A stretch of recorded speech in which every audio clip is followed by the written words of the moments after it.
Hey, what's up, everybody? This is DK Vishek once again from here in Dallas, Texas, and today I'm going to show you how I pack for moto camping. So recently I did a overnight camping trip with North Texas Adventure Riders. This was my first moto camping trip. I have camped in a car and I have backpacked, but I have never actually camped carrying stuff on a motorcycle, and this was my first time. And everything, like a lot of experience from my backpacking and car camping actually came in handy. And this is all I carried. So this is a medium-sized duffel from Task, which is the Rocky Mountain ATV's in-house brand. And I was so happy that everything that I needed for the camping trip, including my tools, some first aid kit, and my food, fit in this bag, and I didn't carry anything else on the bike. So I was able to throw this on the rear rack, and it was also sitting in the seat. And then I actually rode the off-road section with this bag. So in terms of weight, I have to check how much is the weight, but we can check that. Let me go ahead and see if I have one of these things.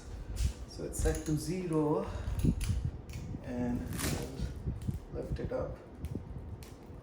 I don't know if you can see the weight, but yeah, it is 10 pounds.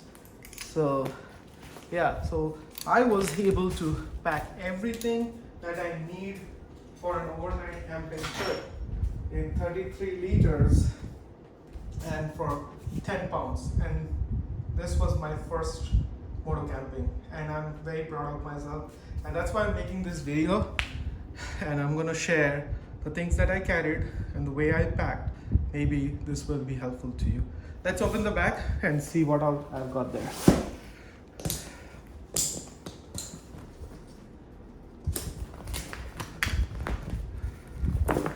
Okay, so first up, okay, I have some leftover food. So I carry these noodles, instant noodles. Actually, what you can do is you can unpack one and pour that in the other one. So two packs of noodles will fit in one, because they have a lot of empty air space for that, and cook it in the other space. But I'll come to that. Now these are my slippers. Nothing to see in there. And then I have my camping utensils, I have my wet wipes, and I have a flashlight. This is the rechargeable Energizer one, and it has the red light and the green light. Then I have all my medications and first aid, Band-Aid and stuff. I have my portable tire inflator. This I bought from Walmart a couple of years back. It was on clearance for, I think, $18. I don't know if they sell it or not. Then I have my power bank, and this has wireless charging, and believe me or not, I forgot my iPhone cable, and this saved me, because I was able to charge my iPhone 14 from 15% to all the way to 100% using this wireless charging. And this is my extra pair of glasses.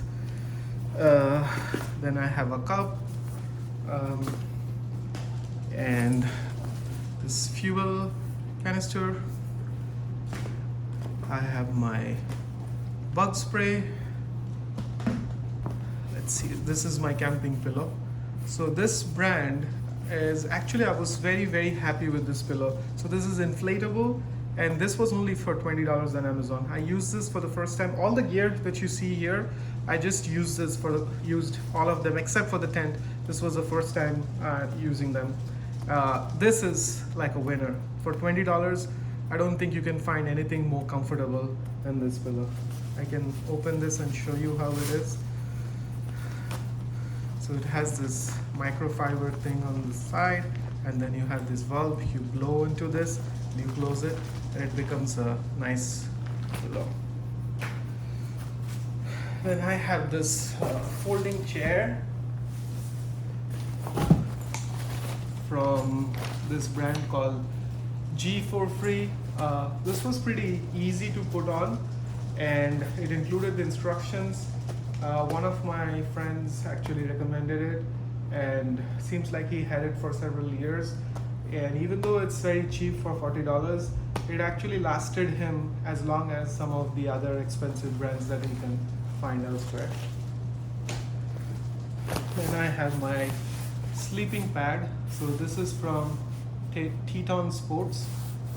This is rated at 20 degrees Fahrenheit. So this is summer come mild winter kind of a sleeping bag. But if it's rated for 20 degrees, it's still fine. I mean, you would survive in 20 degrees, but you shouldn't use this bag at 20 degrees. You should probably use this up to 40 degrees. And I'm not camping when it's 20 degrees outside. Okay, sorry, I forgot how much I paid. I think I paid $50, and this is also from Amazon. Then I have something called a tarp, or they sometimes call it the tent footprint. I didn't buy a specific footprint, but I bought a traditional tarp. I actually bought this from Ross. It was only $5, and the good part is it's 3.5 millimeters medium duty, and it folds a lot smaller than what you can find at Walmart or some other retail store, or even at Harbor Freight. Next up is this thing which looks like a jet boil, but this is called fire maple. It essentially does the same thing. I used this for the first time and it worked pretty well.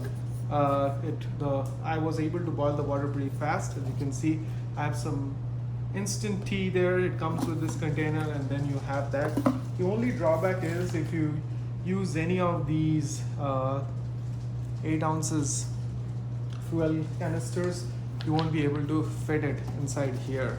That's the only drawback. I think a 6 ounce canister might fit just fine. So next time I'm gonna buy the 6 ounces, because even the 6 ounces is plenty, because if you have to boil a cup of water, like I was able to boil my water for the noodles, my tea, morning tea, both, like, and then for dinner, and then this is not even, like, this is probably 90% full. Next is the sleeping pad. So this is the brand name Climate. They have an insulated version and a non-insulated version. The non-insulated version is cheaper. Don't go buy it. If you find this at Walmart and you see it on the rack for $45, then that's the non-insulated version.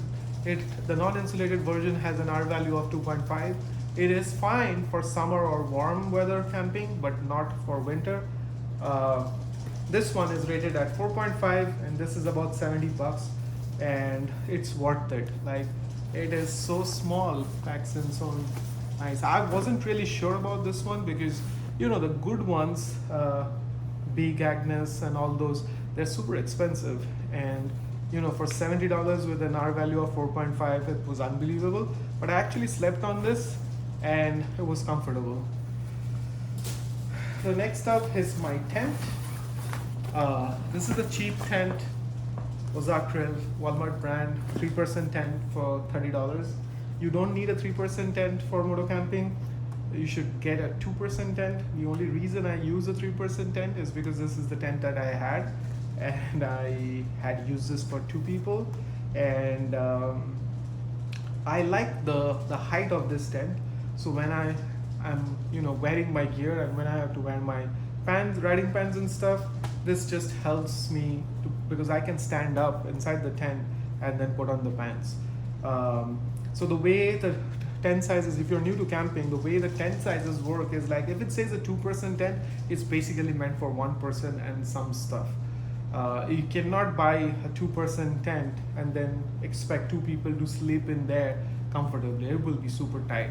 So anytime you see, so this, if it says a 3% tent, is basically for 2 people, and then you will have some space for, you know, your gear. Why 3%? First, the reason was that I already had it. Second is I don't hate this tent. For $30, it's a pretty good tent for that price. It has plenty of room, like height, for me to stand up and wear my gear. That makes it easier and quicker.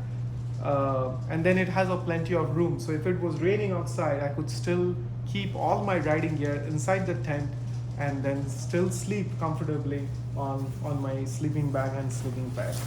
I think that brings me, yeah, that's everything.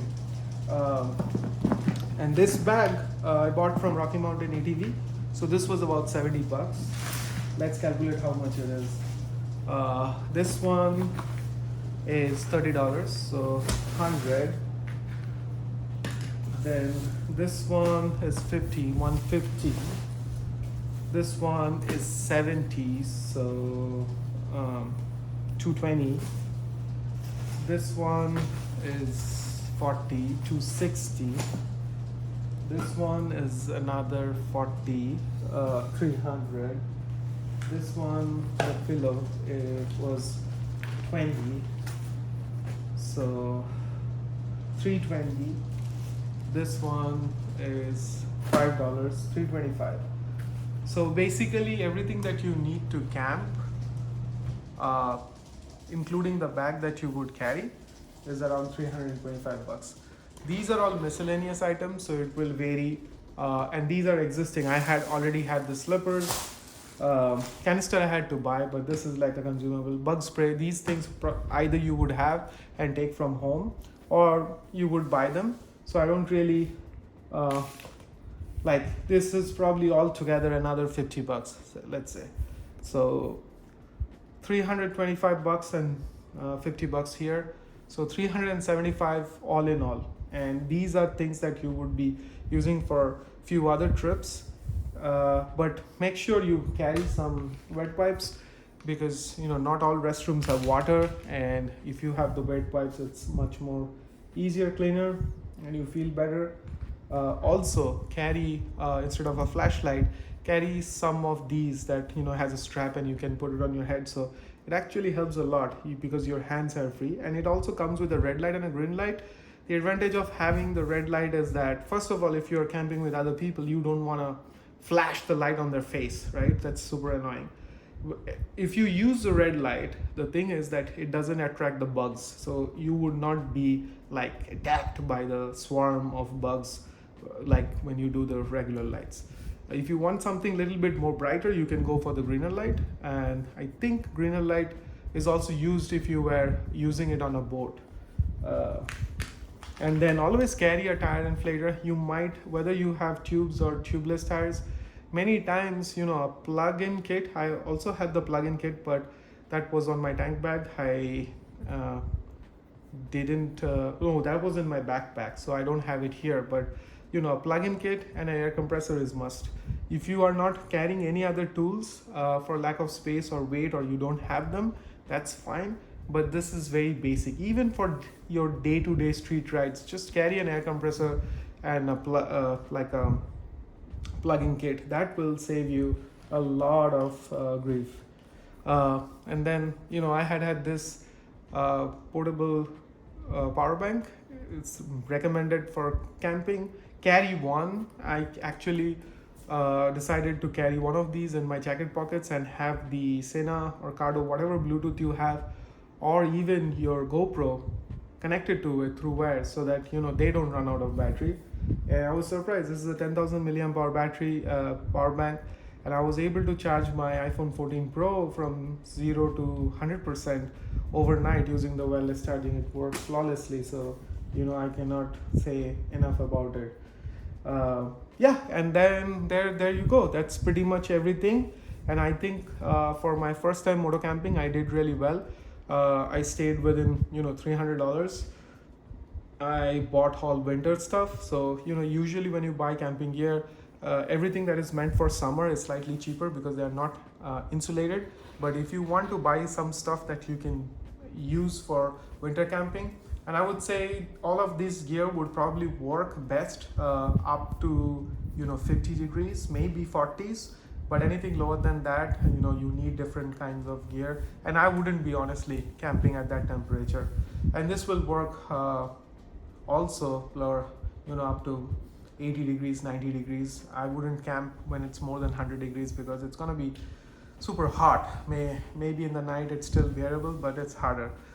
So $300 if you spend, you can get everything, even the bag, like a dry bag that you need to carry, and every stuff all together. Like there is not a thing in this list of items other than the first aid kit that I haven't used. I even have some leftover food.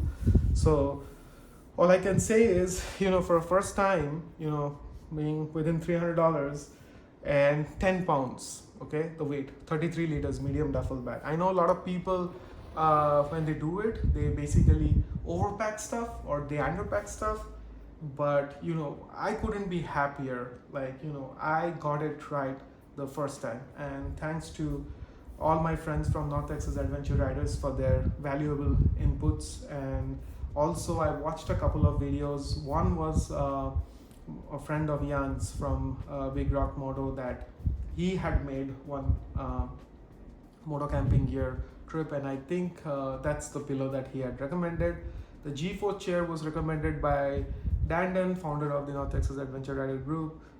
Special thanks to Dan for creating this group, posting rides, and contributing every other, and bringing all the riders here in Texas together for off-road adventures.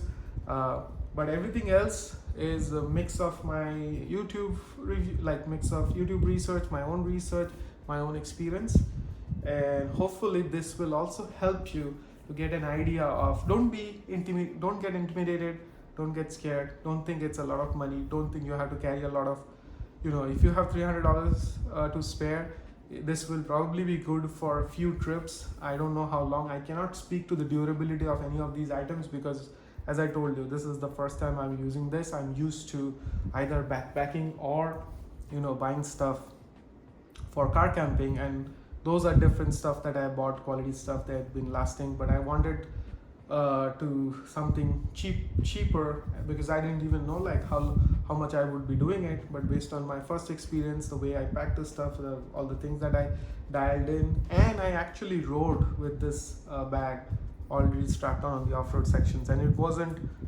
as bad, but it wasn't as good as not having to carry any luggage on the bike. Alright guys, I think I'm rambling at this point. So if you have any questions, leave them below. If you have any comments, only positive ones, leave them down below. And if you are interested in motorcycle related content, then feel free to subscribe to my channel. It's not mandatory, but if you subscribe, it helps me. And then look out for more content. If you want to be notified when I upload new videos, then you have to click the bell icon. And I will see you guys in my next video. Till then, ride safe. Bye.